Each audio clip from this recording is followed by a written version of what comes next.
श्री शिव अष्टोत्तरशतनामावलिः। ॐ शिवाय नमः। ॐ महेश्वराय नमः। ॐ शम्भवे नमः। ॐ पिनाकिने नमः। ॐ शशिशेखराय नमः। ॐ वामदेवाय नमः। ॐ विरूपाक्षाय नमः। ॐ कपर्दिने नमः। ॐ नीललोहिताय नमः। ॐ शङ्कराय नमः। ॐ शूलपाणये नमः। ॐ खट्वाङ्गिने नमः। ॐ विष्णुवल्लभाय नमः। ॐ शिपिविष्टाय नमः।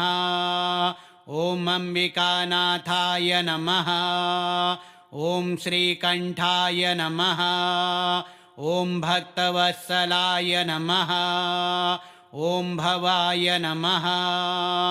ॐ शर्वाय नमः। ॐ त्रिलोकीशाय नमः। ॐ शितिकण्ठाय नमः।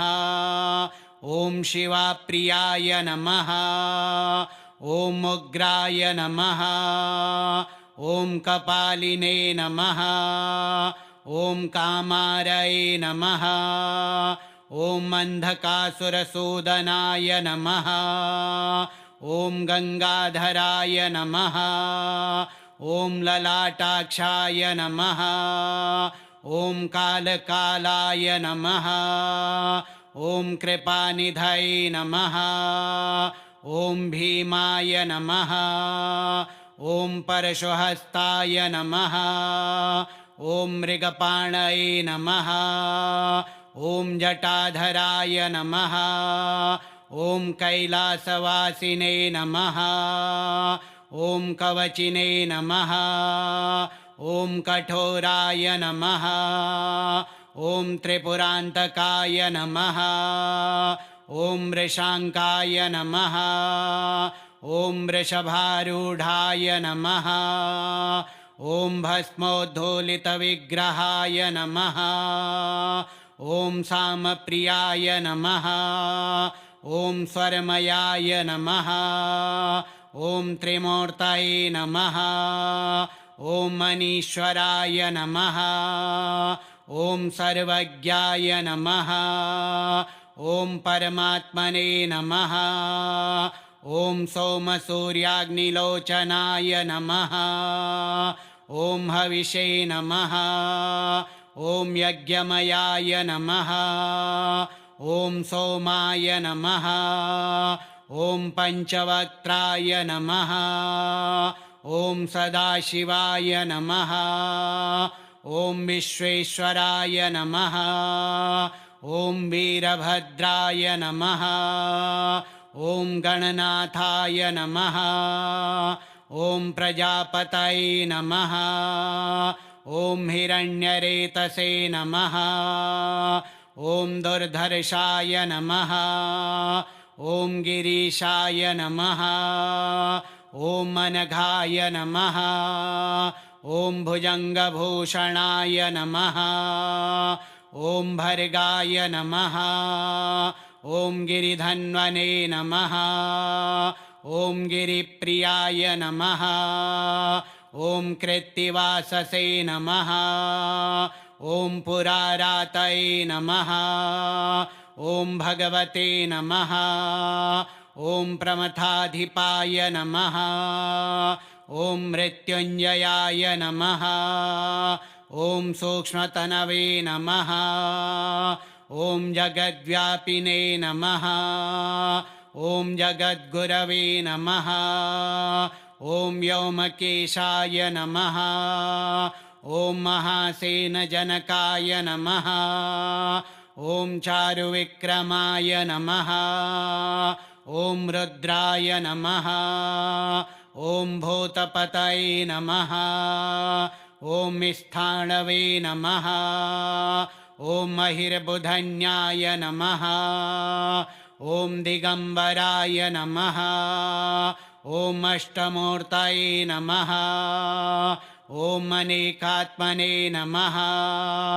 ॐ सात्विकाय नमः ॐ शुद्धविग्रहाय नमः ॐ शाश्वताय नमः ॐ खण्डपर्शवे नमः ॐ अजाय नमः ॐ पाशविमोचनाय नमः ॐ मृडाय नमः ॐ पशुपतये नमः ॐ देवाय नमः ॐ महादेवाय नमः ॐ अव्ययाय नमः ॐ हरये नमः ॐ पोषदन्तभिदे नमः ॐ अव्यग्राय नमः ॐ दक्षाध्वरहराय नमः ॐ भगनेत्रभिदे नमः ॐ अव्यक्ताय नमः ॐ सहस्राक्षाय नमः ॐ सहस्रपदे नमः ॐ अपवर्गप्रदाय नमः ॐ अनन्ताय नमः ॐ तारकाय नमः ॐ परमेश्वराय नमः ॐ लोकनाथाय नमः ॐ सर्वेश्वराय नमः ॐ शिवाय नमः ॐ महेश्वराय नमः ॐ शम्भवे नमः ॐ पिनाकिने नमः ॐ शशिशेखराय नमः ॐ वामदेवाय नमः ॐ विरूपाक्षाय नमः ॐ कपर्दिने नमः ॐ नीललोहिताय नमः ॐ शङ्कराय नमः ॐ शूलपाणये नमः ॐ खट्वाङ्गिने नमः ॐ विष्णुवल्लभाय नमः ॐ शिपिविष्टाय नमः ॐ अम्बिकानाथाय नमः ॐ श्रीकण्ठाय नमः ॐ भक्तवत्सलाय नमः ॐ भवाय नमः ॐ शर्वाय नमः ॐ त्रिलोकीशाय नमः ॐ शितिकण्ठाय नमः ॐ शिवाप्रियाय नमः ॐ उग्राय नमः ॐ कपालिने नमः ॐ कामारये नमः ॐ अन्धकासुरसूदनाय नमः ॐ गङ्गाधराय नमः ॐ ललाटाक्षाय नमः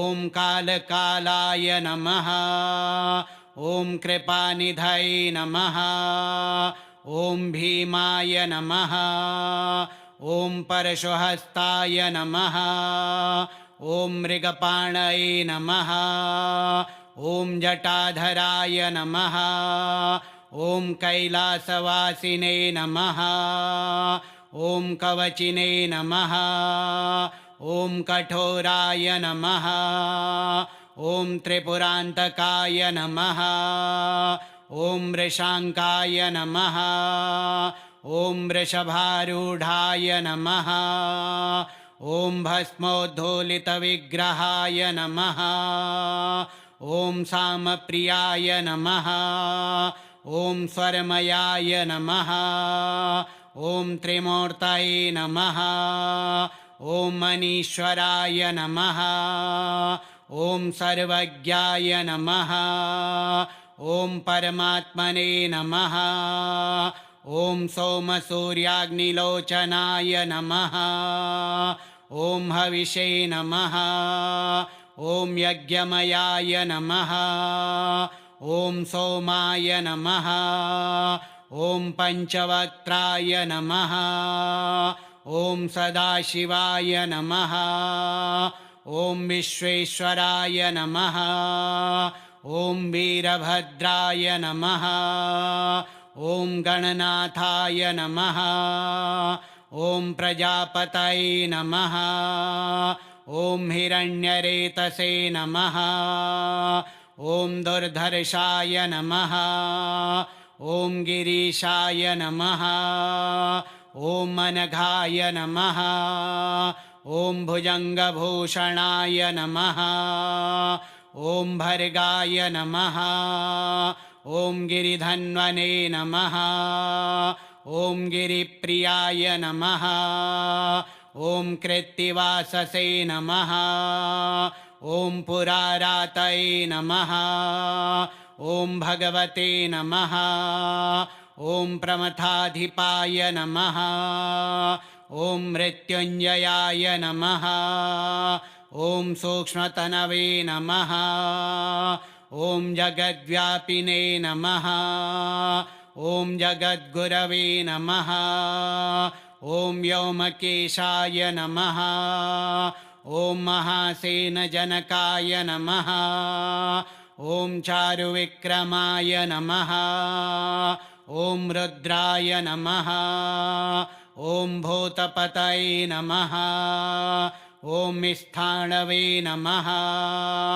ॐ महिर्बुधन्याय नमः ॐ दिगम्बराय नमः ॐ अष्टमूर्तये नमः ॐ अनेकात्मने नमः ॐ सात्विकाय नमः ॐ शुद्धविग्रहाय नमः ॐ शाश्वताय नमः ॐ खण्डपर्शवे नमः ॐ अजाय नमः ॐ पाशविमोचनाय नमः ॐ मृडाय नमः ॐ पशुपतये नमः ॐ देवाय नमः ॐ महादेवाय नमः ॐ अव्ययाय नमः ॐ हरये नमः ॐ पोषदन्तभिदे नमः ॐ अव्यग्राय नमः ॐ दक्षाध्वरहराय नमः ॐ भगनेत्रभिदे नमः ॐ अव्यक्ताय नमः ॐ सहस्राक्षाय नमः ॐ सहस्रपदे नमः ॐ अपवर्गप्रदाय नमः ॐ अनन्ताय नमः ॐ तारकाय नमः ॐ परमेश्वराय नमः ॐ लोकनाथाय नमः ॐ सर्वेश्वराय नमः ॐ शिवाय नमः ॐ महेश्वराय नमः ॐ शम्भवे नमः ॐ पिनाकिने नमः ॐ शशिशेखराय नमः ॐ वामदेवाय नमः ॐ विरूपाक्षाय नमः ॐ कपर्दिने नमः ॐ नीललोहिताय नमः ॐ शङ्कराय नमः ॐ शूलपाणये नमः ॐ खट्वाङ्गिने नमः ॐ विष्णुवल्लभाय नमः ॐ शिपिविष्टाय नमः ॐ अम्बिकानाथाय नमः ॐ श्रीकण्ठाय नमः ॐ भक्तवत्सलाय नमः ॐ भवाय नमः ॐ शर्वाय नमः ॐ त्रिलोकेशाय नमः ॐ शितिकण्ठाय नमः ॐ शिवाप्रियाय नमः ॐ उग्राय नमः ॐ कपालिने नमः ॐ कामारये नमः ॐ अन्धकासुरसूदनाय नमः ॐ गङ्गाधराय नमः ॐ ललाटाक्षाय नमः ॐ कालकालाय नमः ॐ कृपानिधये नमः ॐ भीमाय नमः ॐ परशुहस्ताय नमः ॐ मृगपाणये नमः ॐ जटाधराय नमः ॐ कैलासवासिने नमः ॐ कवचिने नमः ॐ कठोराय नमः ॐ त्रिपुरान्तकाय नमः ॐ वृषाङ्काय नमः ॐ वृषभारूढाय नमः ॐ भस्मोद्धूलितविग्रहाय नमः ॐ सामप्रियाय नमः ॐ स्वरमयाय नमः ॐ त्रिमूर्तये नमः ॐ मनीश्वराय नमः ॐ सर्वज्ञाय नमः ॐ परमात्मने नमः ॐ सोमसूर्याग्निलोचनाय नमः ॐ हविषे नमः ॐ यज्ञमयाय नमः ॐ सोमाय नमः ॐ पञ्चवक्त्राय नमः ॐ सदाशिवाय नमः ॐ विश्वेश्वराय नमः ॐ वीरभद्राय नमः ॐ गणनाथाय नमः ॐ प्रजापतये नमः ॐ हिरण्यरेतसे नमः ॐ दुर्धर्षाय नमः ॐ गिरीशाय नमः ॐ अनघाय नमः ॐ भुजङ्गभूषणाय नमः ॐ भर्गाय नमः ॐ गिरिधन्वने नमः ॐ गिरिप्रियाय नमः ॐ कृत्तिवाससे नमः ॐ पुरारातये नमः ॐ भगवते नमः ॐ प्रमथाधिपाय नमः ॐ मृत्युञ्जयाय नमः ॐ सूक्ष्मतनवे नमः ॐ जगद्व्यापिने नमः ॐ जगद्गुरवे नमः ॐ व्योमकेशाय नमः ॐ महासेनजनकाय नमः ॐ चारुविक्रमाय नमः ॐ रुद्राय नमः ॐ भूतपतये नमः ॐ स्थाणवे नमः ॐ महिर्बुधन्याय नमः ॐ दिगम्बराय नमः ॐ अष्टमूर्तये नमः ॐ अनेकात्मने नमः ॐ सात्विकाय नमः ॐ शुद्धविग्रहाय नमः ॐ शाश्वताय नमः ॐ खण्डपर्शवे नमः ॐ अजाय नमः ॐ पाशविमोचनाय नमः ॐ मृडाय नमः ॐ पशुपतये नमः ॐ देवाय नमः ॐ महादेवाय नमः ॐ अव्ययाय नमः ॐ हरये नमः ॐ पोषदन्तभिदे नमः ॐ अव्यग्राय नमः ॐ दक्षाध्वरहराय नमः ॐ भगनेत्रभिदे नमः ॐ अव्यक्ताय नमः ॐ सहस्राक्षाय नमः ॐ सहस्रपदे नमः ॐ अपवर्गप्रदाय नमः ॐ अनन्ताय नमः ॐ तारकाय नमः ॐ परमेश्वराय नमः ॐ लोकनाथाय नमः ॐ सर्वेश्वराय नमः। श्रीशिवाष्टोत्तरशतनामावलिः श्रीशिवार्पणमस्तु।